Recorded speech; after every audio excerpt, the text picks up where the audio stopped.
നമസ്കാരം. Super star Mohanlal അവതാരകനായി എത്തുന്ന big boss Malayalam season 7 ആരംഭിച്ചിരിക്കുകയാണ്.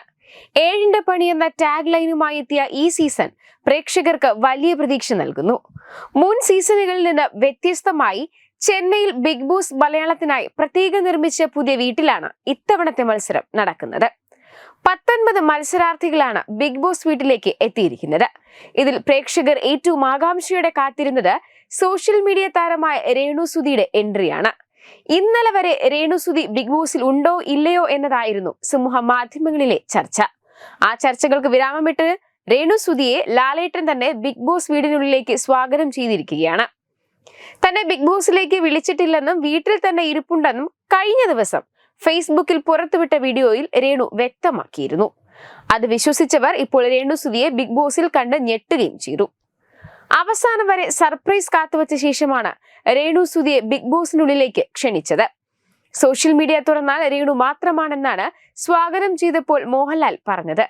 സുധിച്ചേട്ടാ, ഞാൻ വന്നു കേട്ടോ എന്ന് പറഞ്ഞുകൊണ്ടാണ് ബിഗ് ബോസ് വീടിനുള്ളിലേക്ക് രേണു പ്രവേശിക്കുന്നത്. ഇതിന് പിന്നാലെ സമൂഹ മാധ്യമങ്ങളിൽ രേണുവിനെ കുറിച്ചുള്ള ചർച്ചകളും സജീവമായി. ജീവിതത്തിൽ ഒരുപാട് വേദനകൾ സഹിച്ച ഒരു പാവം സ്ത്രീയെ സപ്പോർട്ട് ചെയ്യുമെന്നാണ് പലരും അഭിപ്രായപ്പെടുന്നത്. കളിയാക്കിയവരെ കൊണ്ട് രേണു കൈയടിപ്പിച്ചു എന്ന് പറയുന്നവരുമുണ്ട്. അതേസമയം രേണുവിനെതിരെ വലിയ വിമർശനങ്ങളും ഉയരുന്നുണ്ട്. പച്ചക്കള്ളം പറഞ്ഞാണ് രേണു ബിഗ് ബോസിനുള്ളിലേക്ക് പോയതെന്നാണ് പലരും അഭിപ്രായപ്പെടുന്നത്. ഇതിന് കാരണം കഴിഞ്ഞ ദിവസം രേണു പുറത്തിറക്കിയ വീഡിയോയാണ്.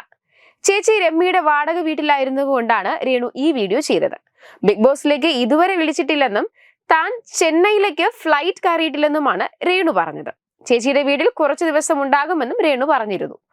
ആ രേണുവാണ് ഇപ്പോൾ ബിഗ് ബോസ് വീടിനുള്ളിൽ ഇരിക്കുന്നത്. ആദ്യ ടാസ്ക് പൂർത്തിയാക്കിയ ശേഷം വീഡിയോയിലൂടെ ഇത്തരം ഒരു പച്ചക്കള്ളം പറഞ്ഞതിലുള്ള അമർഷം പലരും പങ്കുവെക്കുന്നുണ്ട്. കൊല്ലം സുധിയെ വിറ്റാണ് രേണു ജീവിക്കുന്നതെന്ന വിമർശനം ഇപ്പോൾ ഒരു പടി കൂടെ കൂടിയിരിക്കുകയുമാണ്. എന്തൊക്കെയായാലും ബിഗ് ബോസ് വീടിനുള്ളിൽ ഇനി എന്തൊക്കെ നടക്കുമെന്ന് കണ്ടു തന്നെ അറിയണം.